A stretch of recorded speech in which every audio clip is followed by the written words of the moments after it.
Olá, pessoal! Olá. Então, dando continuidade aos nossos últimos encontros, onde a gente tem trabalhado um pouco sobre a questão da nutrição dos nossos corpos e como a gente precisa estar atento a ela para que a gente não entre em desequilíbrio.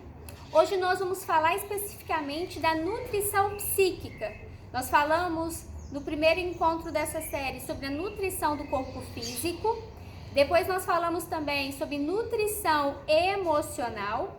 E hoje a gente vai trabalhar com esse campo mais mental. E para começar a ilustrar um pouco o que seria esse campo mental, esse campo psíquico que tanto se fala e muitas vezes para algumas pessoas fica algo meio subjetivo, né? A gente pode, como a gente comentou no último encontro, imaginar uma cebola. A gente pega essa analogia da cebola que ela ilustra muito bem. A cebola ela é composta por várias camadas e o nosso ser também é composto por camada. Nós temos essa camada física, que é a camada mais externa, mais visível, a camada realmente mais grosseira muitas vezes, e nós temos esses outros Seria corpos. quase como que a casca colorida da cebola, aquela mais fininha que a gente, quando olha para a cebola, vê a casca. E é aquela que geralmente a gente descarta, né? Assim como o nosso corpo físico, mais cedo ou mais tarde, ele também vai ser descartado, porque a gente vai deixar esse corpo físico quando a gente morre, a casca da cebola, essa parte mais fininha, ela também é descartada. Mas a gente também tem que estar atento, porque ela é importante. Sem essa casca, né? Muitas vezes a cebola não consegue nem se formar se ela não tivesse essa casca que vai protegê-la, que vai permitir que muito do seu desenvolvimento aconteça. Nós nos desenvolvemos muito mais, pelo menos deveria ser, muito mais em níveis internos, que seria mais esse desenvolvimento emocional, psíquico e espiritual, do que no nível físico. Mas infelizmente essa história está um pouco invertida e hoje se dá muito mais importância às coisas materiais que vão proporcionar certos ganhos no nível físico, né? Mas voltando ao ponto de hoje, que é esse tema sobre a nutrição psíquica, e recapitulando com vocês essa ideia da analogia da cebola, é como se o campo psíquico, o campo mental, fosse uma dessas camadas internas da cebola. A gente precisa entender que não está separado do corpo. Tudo faz parte do mesmo corpo, do mesmo indivíduo, do mesmo ser. E apesar de ter essas delimitações mais precisas, né, as camadas um pouco mais preciso, a gente precisa ter sempre em mente que tudo que o meu corpo físico faz, tudo que o meu corpo emocional faz, tudo que o meu corpo mental produz, vai influenciar em todos os outros níveis. As coisas estão o tempo todo interligadas, tá? E aí, trazendo essa ideia da cebola, é como se esse campo fosse, o campo psíquico, ele fosse um pouco mais interno do que o campo físico, do que o corpo emocional. Ele está um pouco mais interno, mas ainda assim bem próximo, né? E só para dar um exemplo de como funciona essa unidade entre os corpos, né? Na verdade, é uma formação de um corpo, que somos nós, no nosso ser.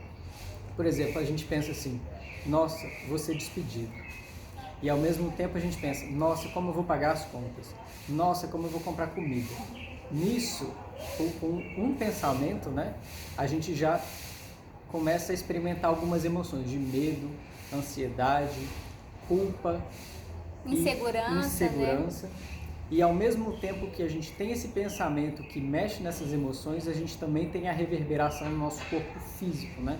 O nosso cérebro começa a secretar certas substâncias, a gente começa a ter cortisol, estresse, a gente já começa a acelerar, batimento cardíaco aumenta. Nesse caso em excesso também, né? Porque o cortisol em excesso, assim, por conta do nível de estresse. Sim.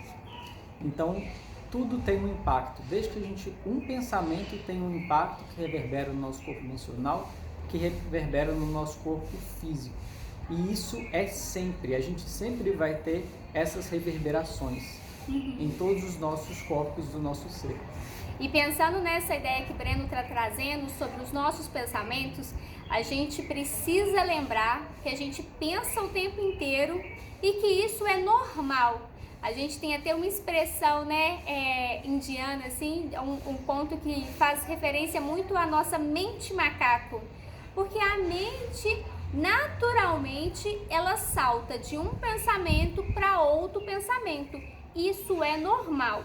Claro que em alguns casos ela começa a fugir e começar a ser algo construído de uma maneira mais desorganizada, a ponto de já se tornar uma patologia, né? Já se tornar algum tipo de distúrbio, de transtorno. Isso acontece com algumas pessoas e infelizmente a gente tem visto isso aumentar com uma certa intensidade, principalmente nesse período da pandemia. Até mesmo por conta do isolamento, muitas pessoas começaram a apresentar comportamentos mentais excessivos, justamente por conta disso, por conta do medo, da insegurança, dessa ansiedade excessiva sobre o que vai acontecer com o nosso futuro. E vale lembrar que normal não significa saudável, na verdade não é isso. A gente pensa assim, é normal, então tá tudo bem, posso ficar como tá. Normal significa que grande parte ou a maioria das pessoas manifestam essas coisas. O que não significa que seja saudável e que não significa que não existem outras possibilidades de ser. Sim, e aí a gente pode pensar assim, a maior parte das pessoas manifesta esse tipo de comportamento mental, onde os pensamentos saltam de um para o outro, né? Essa mente macaco aí. E o que pode acontecer, e o que a gente tem que trabalhar para que aconteça, é que a gente tenha alguns momentos onde a gente consiga estar presente no aqui e no agora, consciente realmente daquilo que está acontecendo no momento presente. E isso é algo tão importante que diversas tradições de diversas culturas em todos os tempos sempre tiveram exercícios e práticas que tinham o objetivo de focar nossa mente no aqui e no agora. Na cultura oriental sempre foi muito voltada às práticas meditativas, às práticas yogis, às práticas de respiração. Sim, até mesmo no cristianismo, por exemplo, a prática da oração, né?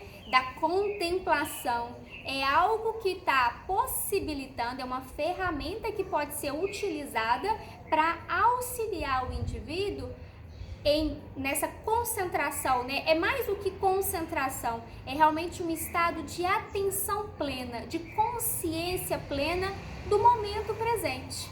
E como diz o ditado, o presente, ele realmente é um presente na vida da gente, porque é o único momento onde nós podemos fazer alguma coisa. No passado a gente não consegue voltar e a gente não consegue fazer nada referente às coisas que já aconteceram.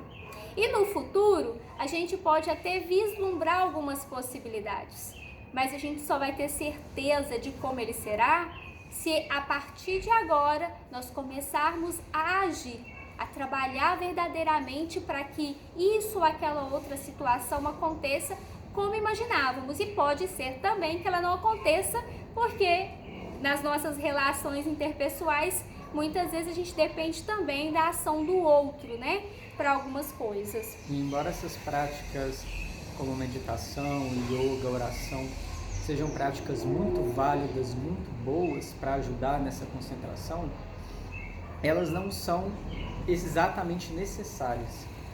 A gente pode conseguir treinar a nossa concentração a partir de qualquer atividade que a gente esteja fazendo.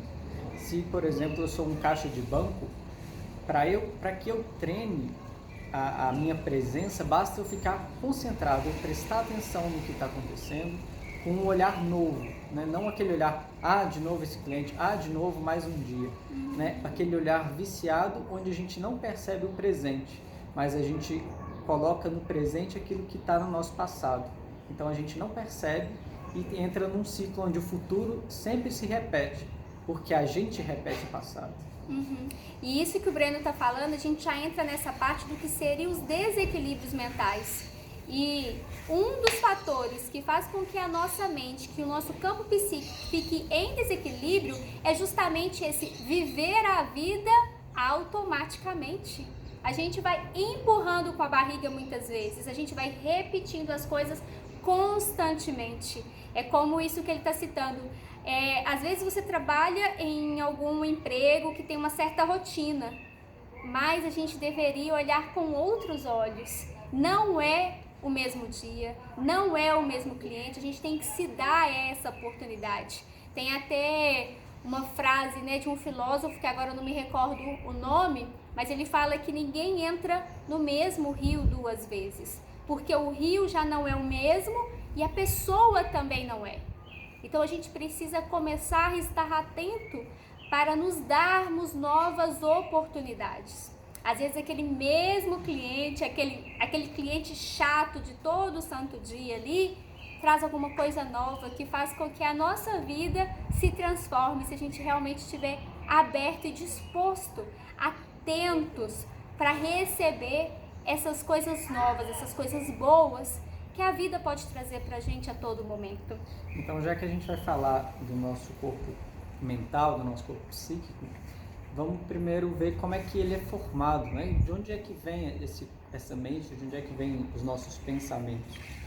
Se a gente for voltar de novo na analogia da cebola, a gente vai ver que a parte mais externa, igual o nosso corpo, ele é formado a partir das substâncias que estão no meio, né?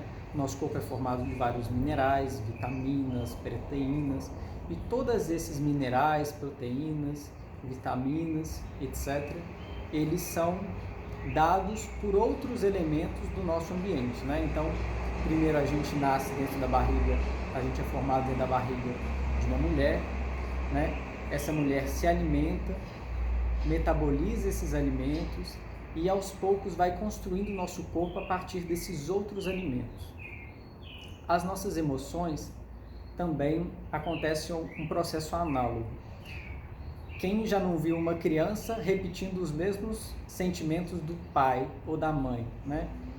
Então, a gente vai aprendendo a partir da família a construir também esse corpo emocional, que também vem a partir do ambiente, igualzinho o corpo físico. E também da mesma forma o nosso corpo mental. A gente não começa pensando com a nossa cabeça, vamos dizer assim. A gente começa com os pensamentos que são dos nossos pais. Depois a gente amplia um pouquinho esses pensamentos para a sociedade, para a comunidade, com os nossos amigos, com os nossos professores. E aí a gente vai formando, à medida que a gente amadurece, o nosso corpo de pensamentos, né? Uma estrutura de pensamentos, assim como a gente tem uma estrutura emocional, uma estrutura física. E aquele ditado é bem preciso. Muitas vezes as pessoas dizem assim: diga-me com quem andas e eu te direi quem és. Porque justamente se encaixa nisso. O nosso ambiente, as pessoas que estão ao nosso redor dizem muito de quem nós somos também. Porque eu vou usar o termo contaminação, né? Pode parecer um pouco estranho, mas é quase que isso. É como se fôssemos contaminados por essas emoções das outras pessoas, por esse campo psíquico também das outras pessoas que fazem parte da nossa vida cotidiana. E esse contaminado seria como que uma influência negativa, né? Nós somos sempre influenciados por alguma presença que está perto da gente, seja uma pedra, uma planta, uma pessoa diferente, cada uma tem uma certa influência sobre a gente, onde a gente está, né? E a gente pode escolher essa influência, né? No caso são as pessoas que a gente pode escolher, as situações, os locais. E quando essa influência é positiva, a gente agradece, mas quando é uma influência negativa, como a Clara falou, a gente dá o nome de intoxicação, não de nutrição, né? Porque não é para o bem. Sim.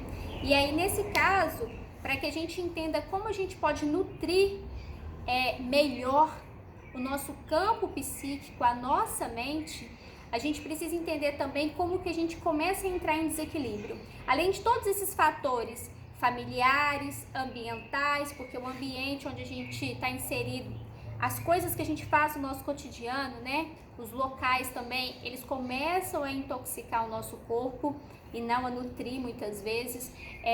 As questões culturais, sociais também, né? A gente precisa entender que muitas vezes o desequilíbrio da mente, ele começa a partir de algumas fixações mentais que a gente pode começar a ter. A gente pode, por exemplo, agora no período da pandemia, a gente viu algumas pessoas que estavam procurando a gente e falavam que por conta desse medo, da insegurança, elas estavam assim com pavor de sair de casa. E nós tivemos contato com pessoas jovens que no ano passado ficaram muitos meses sem colocar o pé na rua por conta do medo de pegar o Covid e ficar doente e morrer, né? O medo, na verdade, se resumia em morrer, porque não é nem da doença. O medo era em morrer, em como que seria lidar com esse processo, né? Se tivesse a doença num estágio mais grave. E aí nisso, assim, a pessoa começa a repetir isso na mente dele, começa a fixar aquela ideia de que se pegar Covid vai morrer, de que se pegar Covid vai morrer, e fica. Aí depois começa a acontecer alguns outros distúrbios, como insônia, perda de apetite, por exemplo, infecção urinária, que tudo começa a ser decorrente dessa fixação mental de algo que não é nada positivo, de algo que não é benéfico, né? A pessoa começa a viver num campo de obsessão com essa história. Aí só quer saber notícias, por exemplo, da pandemia, notícias do Covid. É importante a gente começar a prestar atenção um pouquinho nesse aspecto de como estão os nossos pensamentos e se a gente não está alimentando de forma recorrente uma mesma ideia.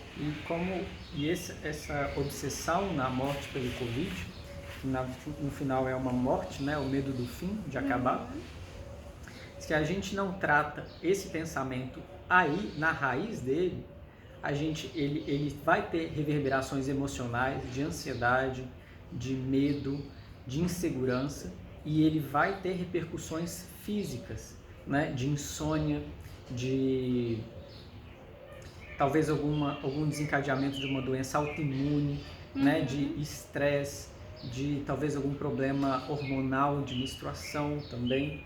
Sim. Então, e se a gente toma um remédio para menstruação, ou para um remédio hormonal, ou para um remédio de alguma doença autoimune que piorou por causa desse nosso estado emocional, a gente não entra na causa daquele desequilíbrio que está fazendo aquela alteração física na gente. Então a gente vai no médico, melhora um pouquinho, não adianta, vai em outro. Às vezes aquela manifestação se resolve, mas aparece outra. Sim, porque a fixação mental continua. Né? E aí eu posso me recorrer a algum ansiolítico. E eu tomo um ansiolítico, eu tomo um antidepressivo, eu tomo um medicamento para poder dormir, mas mesmo assim, se eu não chego na raiz daquele pensamento que é tô com medo de morrer, tô com medo de chegar ao fim da minha vida, a gente está sempre tratando paliativos, mas o medo da morte ainda está lá e a ansiedade, ela está como que abafada, mas ela continua ali. Os remédios abafam, mas eles não conseguem chegar num nível de pensamento que desencadeia todo esse desequilíbrio aí para baixo. Sim, e aí um pouco diferente disso, da fixação mental, vem muitas vezes um aspecto que também causa desequilíbrio no nosso campo psíquico, que é a negação da realidade. E muitas pessoas alimentam constantemente pensamentos de negação da realidade.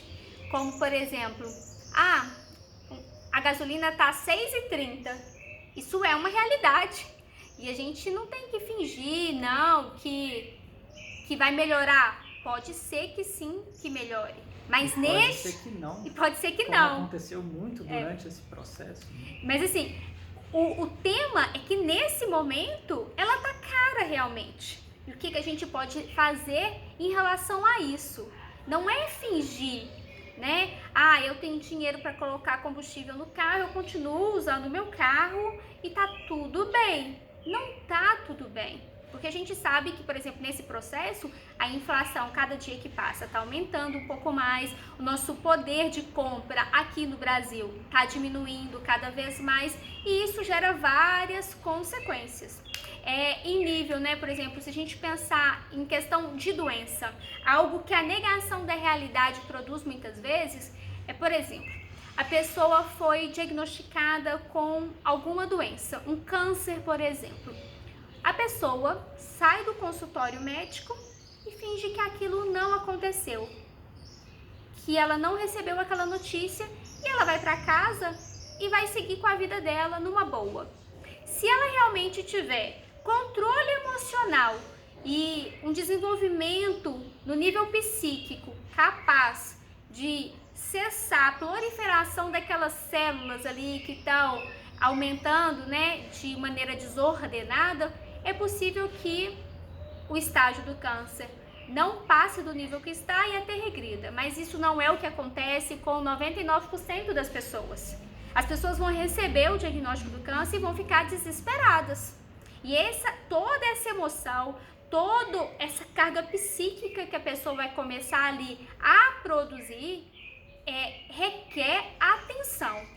Quando a pessoa sai e nega que precisa começar a cuidar um pouco mais da saúde, entender por que desenvolveu, por exemplo, câncer de mama, um câncer de próstata, um melanoma, por exemplo, ou alguma outra doença que seja, quando ela não busca a ajuda dos profissionais para um tratamento, ela está perdendo a própria capacidade de favorecer a cura de si mesmo.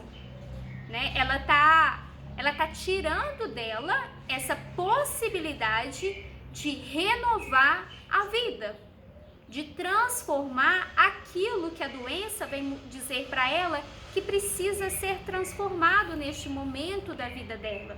Então, quando a gente fica negando a realidade, fingindo que está tudo bem, por exemplo, relacionamentos abusivos. Quantos casos a gente escuta noticiado nos jornais semanalmente, né? Sobre abusos de relacionamentos, agressividade, não só verbal, mas até agressividade física. Aquilo não começou da noite pro dia. Aquilo leva um tempo para sair no jornal. Não foi a primeira vez que o homem foi agressivo com a esposa, por exemplo. Não foi a primeira vez que o filho bateu na mãe, por exemplo. Não foi. Quando a gente vê a notícia, é algo muito mais grave e que já vem acontecendo há um longo período. Só que a pessoa fica fingindo, ela nega a realidade. Ela mente muitas vezes para si mesma, dizendo: fulano vai mudar. Fulano vai mudar. E ela não percebe que ela só tem autonomia sobre a própria mudança. A gente não muda ninguém. A gente pode sim, claro, influenciar o comportamento de outras pessoas. A gente pode incentivar que outras pessoas lidem de maneiras diferentes com certas situações. A gente pode orar, né, para que algo divino, assim, toque o coração e a mente daquela pessoa que está passando por uma situação que a gente considera que não seja tão positiva. Mas a decisão de mudar, de se transformar e de começar a agir diferente é da própria pessoa.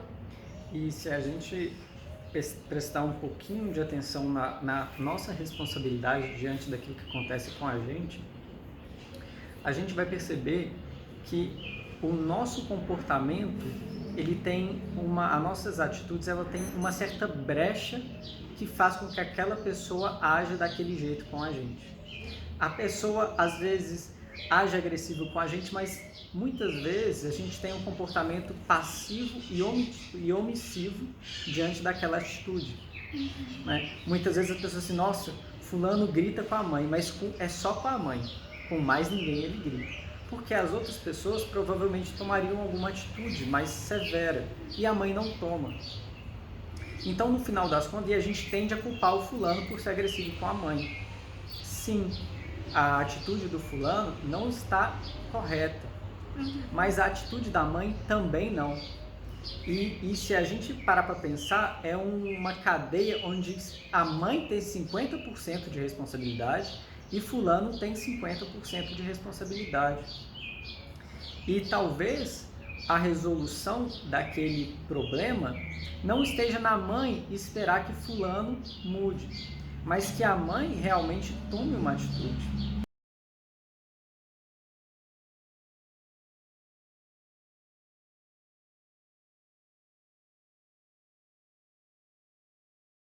Então, muitas vezes, essa atitude, essa situação que a gente acha que está muito ruim, essa situação violenta que a gente acha que ela não pode acontecer, ela traz um aprendizado muito grande, porque ela faz com que a mãe possa, nesse exemplo, que ela aprenda a ser uma pessoa mais ativa e uma pessoa que cuida da própria saúde.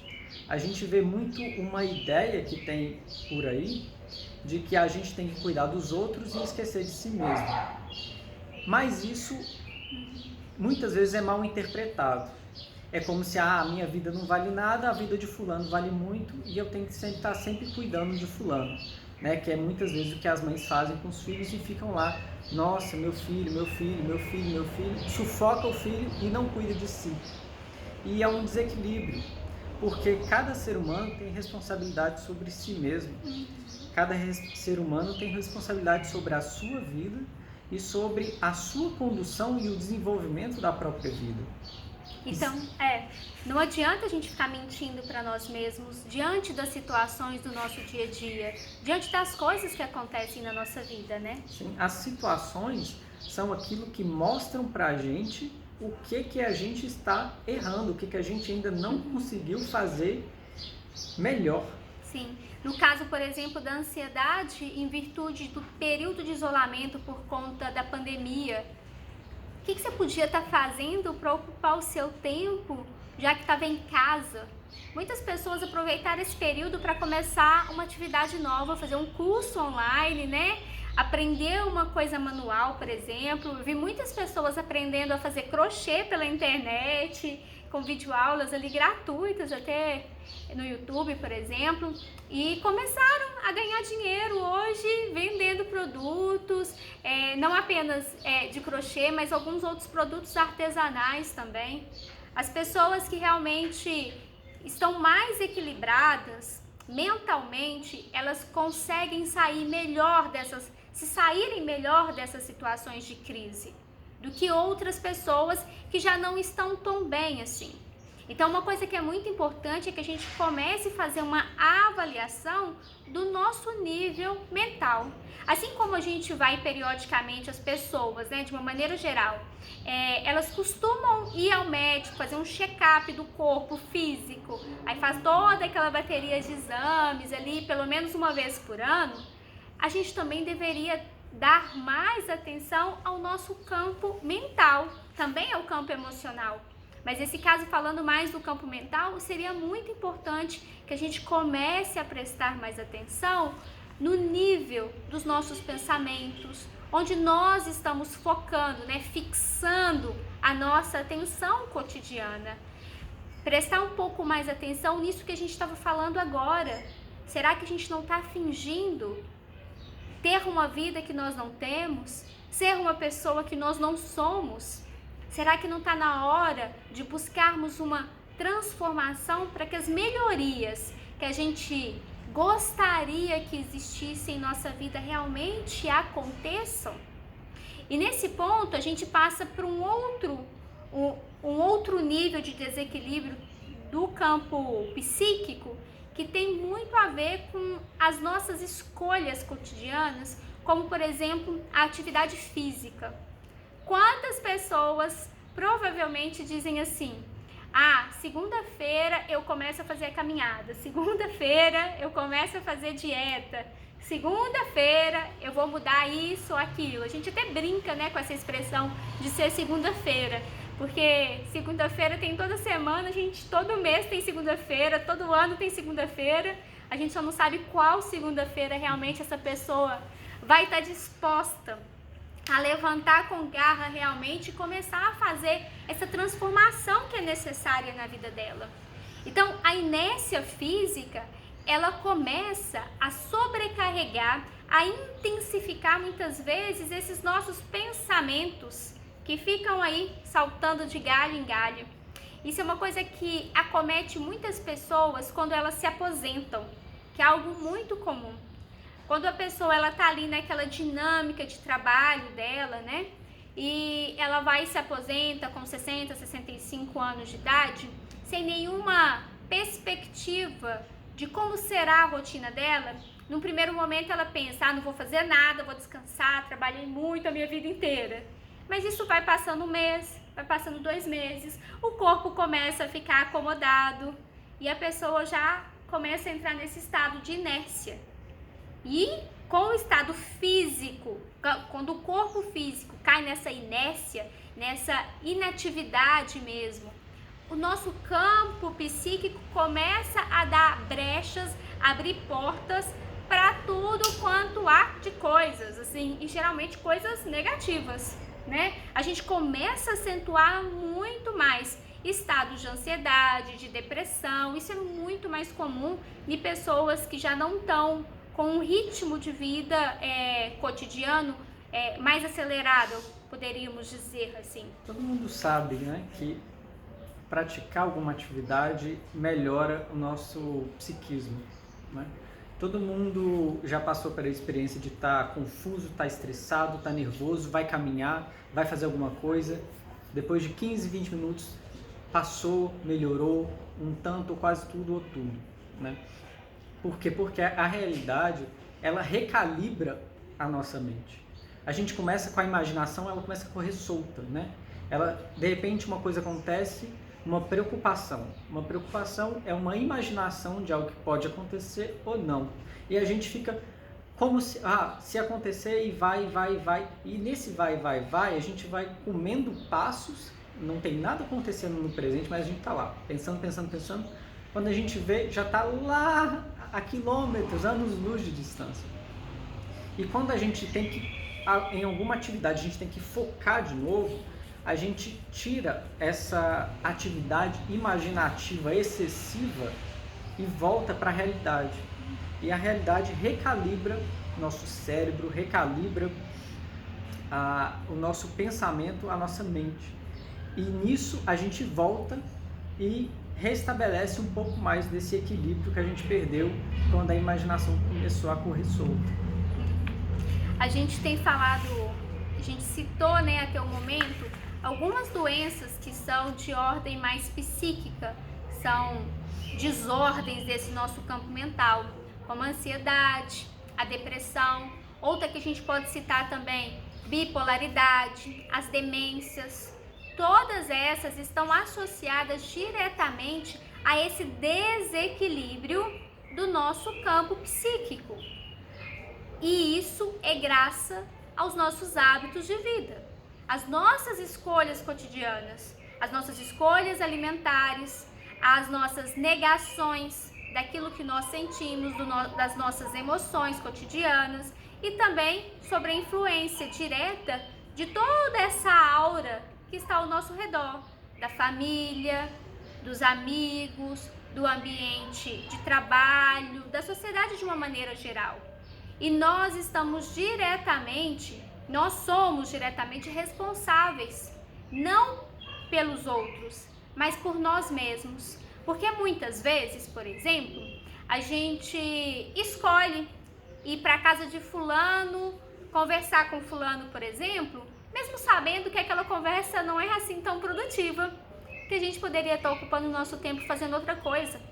Muitas vezes a gente escolhe ligar a televisão e assistir o jornal, ao invés de pegar um livro que vai nos acrescentar algo, né, para a nossa vida, um livro que traz algum conteúdo, não sei, de ciências, de geografia, de literatura, alguma coisa que realmente fosse agregar valor para o nosso ser. Mas não, a gente prefere assistir um jornal, prefere estar no Netflix, né? E aí depois as pessoas dizem muito assim, eu não tenho tempo, eu não tenho tempo. Então elas costumam dizer assim, algumas outras pessoas, tempo é dinheiro. Tempo não é dinheiro não, porque dinheiro a gente ganha trabalhando. Se a gente trabalhar, a gente ganha dinheiro. Agora tempo, a gente não vai ali no banco e fala assim, aqui, eu quero comprar, sabe? Eu quero comprar 30 minutos. Ninguém compra 30 minutos. Ninguém compra uma hora, ninguém compra mais um dia. É muito comum usar essa expressão assim, que quando a morte chega, a gente não consegue barganhar com a morte. Só mais um dia, porque eu queria tanto ter feito uma coisa na minha vida, e eu passei 99 anos e não fiz. Eu tive 99 anos para fazer isso e eu não fiz. Me dá só mais um dia, morte. As pessoas brincam muito com essa expressão. Isso não vai acontecer.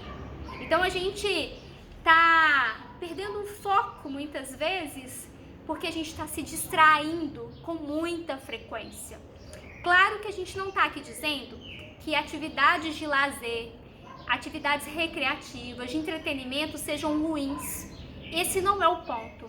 O ponto é o quanto a nossa sociedade atualmente tem perdido tempo que é extremamente precioso para a nossa vida, se deixando levar por essas atividades e cada vez mais inseridos, né, dentro de redes sociais, dentro de todas essas coisas que são extremamente ilusórias e muitas vezes até fúteis, né? Algo que deveria estar em certo momento, ser circunscrito a algo pontual, né, um momento de descontração, de relaxamento, de tranquilidade, né? Ele acaba se tornando, o entretenimento acaba se tornando, querendo chamar o foco principal da nossa vida, né? Então a gente passa trabalhando o dia inteiro, né, para ter dinheiro para se entreter, com bebida alcoólica, com outras drogas, com outras drogas emocionais, outras drogas psíquicas, né? Que não são coisas que fazem bem pra gente, que agregam a gente. Quando a gente chama de intoxicações psíquicas e emocionais, a gente está falando de coisas que fazem mal. Muitas vezes a gente não tem consciência de que as doenças do campo psíquico não são apenas essas que interferem diretamente no nosso corpo mental. Mas, por exemplo, que um desequilíbrio, né?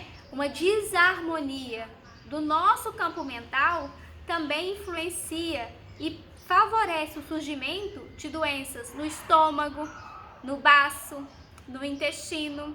E se a gente pensar, por exemplo, a gente pensa em intestino. O intestino, ele absorve os nutrientes dos alimentos. Muitas pessoas não sabem e pensam que é o estômago que é responsável por isso. Mas o estômago só faz todo o processo ali de digestão, né? E quem absorve de verdade é o intestino. Da mesma forma, a nossa mente, ela absorve, ela funciona como uma esponja de todas as energias que estão ao nosso redor. Então, se a gente muitas vezes fica nessas distrações mentais, como o Breno estava colocando, muito perdidos, né? Assistindo jornal, na televisão, perdidos em séries de Netflix que tem 10 temporadas, por exemplo, o nosso campo vai absorvendo tudo aquilo e cada vez mais esse campo psíquico, ele vai se tornando letárgico e ele já não consegue mais ser produtivo na vida. E isso tem acontecido de uma maneira muito significativa e eu vou dizer que assim, na vida de quase todas as pessoas. Caminhando agora para o final desse nosso encontro, vamos falar um pouco mais diretamente de como podemos harmonizar esse nosso campo psíquico. E a primeira coisa que a gente tem que ter em mente é que nós não somos a nossa mente. Então é muito pontual que a gente comece a estar atento aos nossos pensamentos, mas não se identificar necessariamente com eles. Porque a gente precisa aprender a trazê-los na rédea curta muitas vezes, né?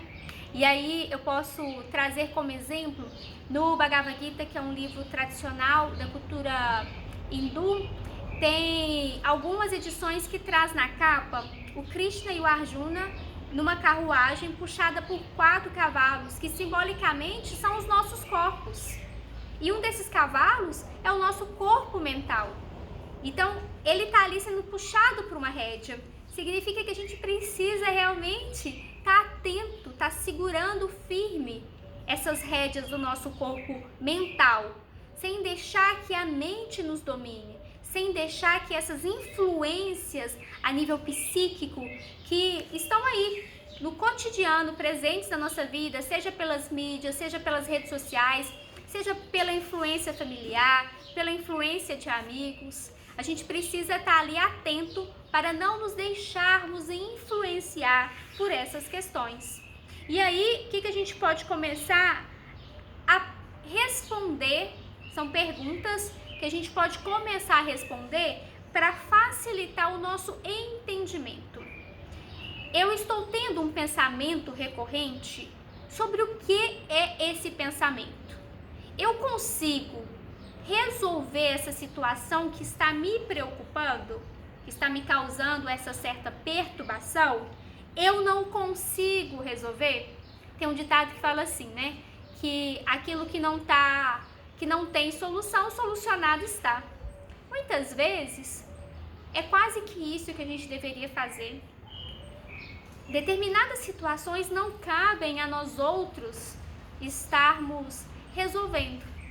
Então a gente deveria, né? Eu sei que é muito difícil dependendo de qual seja a situação, mas a gente deveria fazer um esforço um pouco maior para realmente abrir mão de tentar controlar certas situações da nossa vida, de tentar direcionar.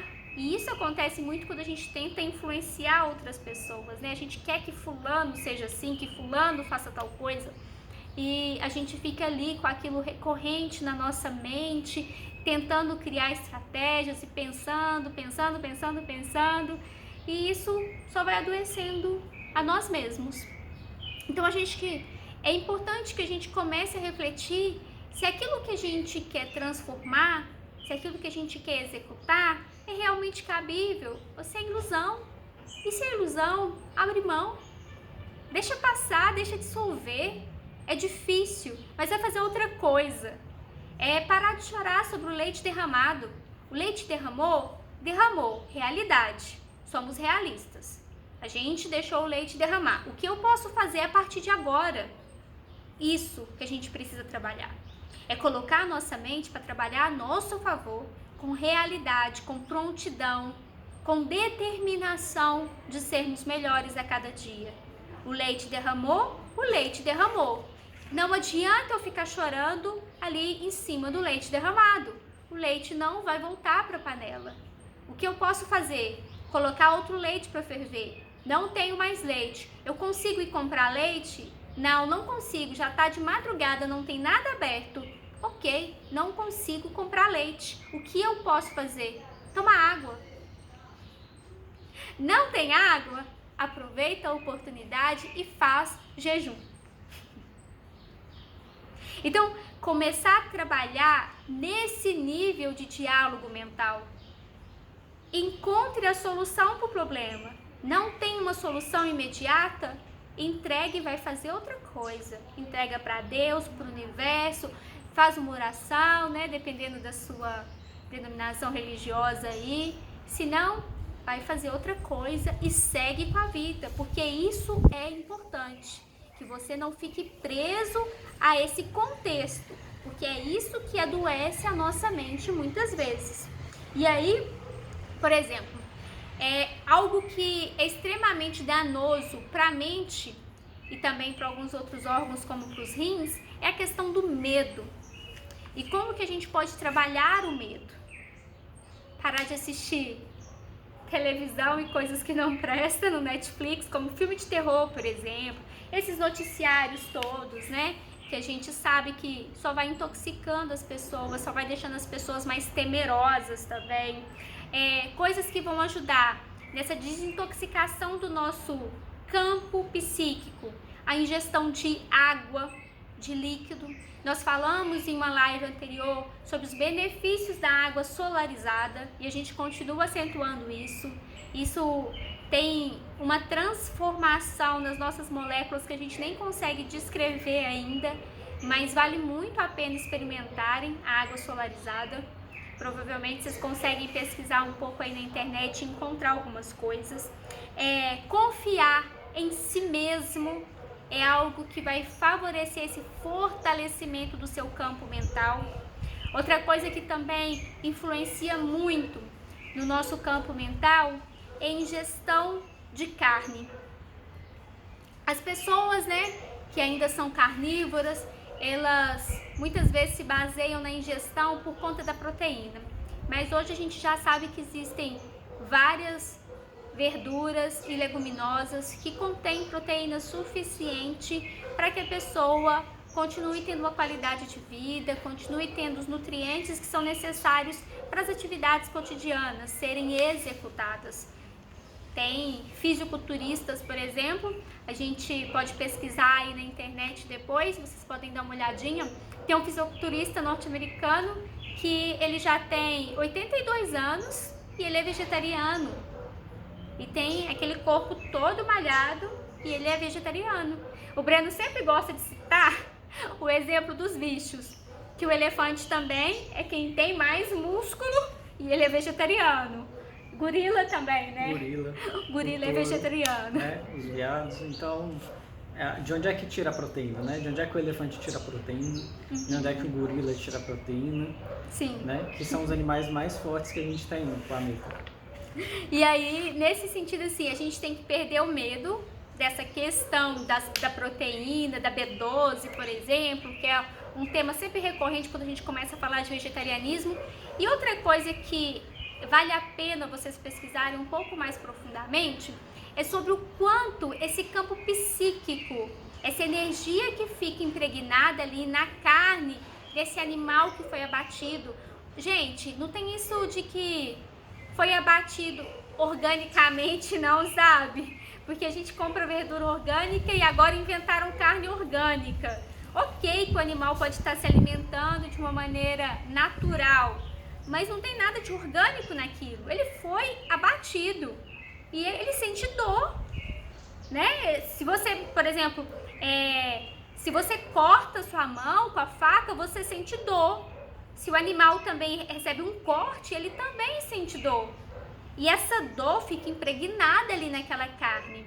Eles dizem, já tem alguns estudos que demonstram que os bois, quando eles vão para o abatedouro, por exemplo, eles já começam a liberar um excesso de adrenalina, porque eles já sabem que quando eles vão para determinado local, todos os outros que foram não voltam. Mesmo que eles não tenham um raciocínio como é o do ser humano, eles conseguem perceber e eles têm medo também. E isso fica impregnado na carne. Então, a gente tem até um exemplo de uma amiga que ela conta que antes ela, por exemplo, ela não conseguia dormir em casa sozinha. E foi só depois que ela parou de comer carne e que ela começou a se alimentar de maneira mais saudável, né? Foi que ela perdeu esse medo, que era tão enraizado na personalidade dela, na mente dela, aquilo estava muito ancorado. E ela percebeu que depois que ela parou de comer carne, ela, assim, foi gradualmente, ela foi se libertando dessas angústias mentais que ela alimentava constantemente. Outra coisa que também vai ajudar nessa harmonia da mente é a questão do sono. A gente precisa fazer um esforço para conseguir dormir no horário correto. E o horário correto, gente, não, mas eu durmo de dia. Não adianta. Você não vai repor da mesma maneira as suas energias, a vitalidade do seu corpo dormindo de dia. Porque de dia tem luz solar, por exemplo, todo esse fator de produção hormonal, ele não vai acontecer. Então, o melhor horário para a gente estar dormindo é entre as 23 horas e as 3 horas da manhã. Então, para alguém já estar dormindo às 23 horas, precisa pelo menos ter deitado às 10 horas. Agora, algo que tem acontecido muito é as pessoas irem para o quarto com o celular na mão. E aí não tem jeito, porque se você deita na cama 10 horas, mas fica ali dando uma fuxicada, né? Nas redes sociais, só um pouquinho, só para relaxar, só para distrair, até o sono vir. O sono não vai vir. O sono não vai vir. Então, a gente precisa estar atento. Falamos sobre isso já em outras oportunidades. Até mesmo nós colocamos sobre a importância de estarem desligando os aparelhos celulares sempre que for possível e colocando eles fora do quarto, deixando no modo avião, se for possível, para evitar todas essas ondas eletromagnéticas que também influenciam negativamente esse nosso campo psíquico, né? Quer colocar mais alguma coisa? Não. Então, é mais ou menos isso que a gente queria trazer para hoje. E se vocês tiverem alguma dúvida, como sempre nós estamos à disposição, podem mandar pra gente pelo WhatsApp, deixar aqui nos comentários do vídeo também. Fiquem à vontade e até o próximo encontro. Gratidão pela presença de vocês. Gratidão, gente. Até a próxima. Até a próxima.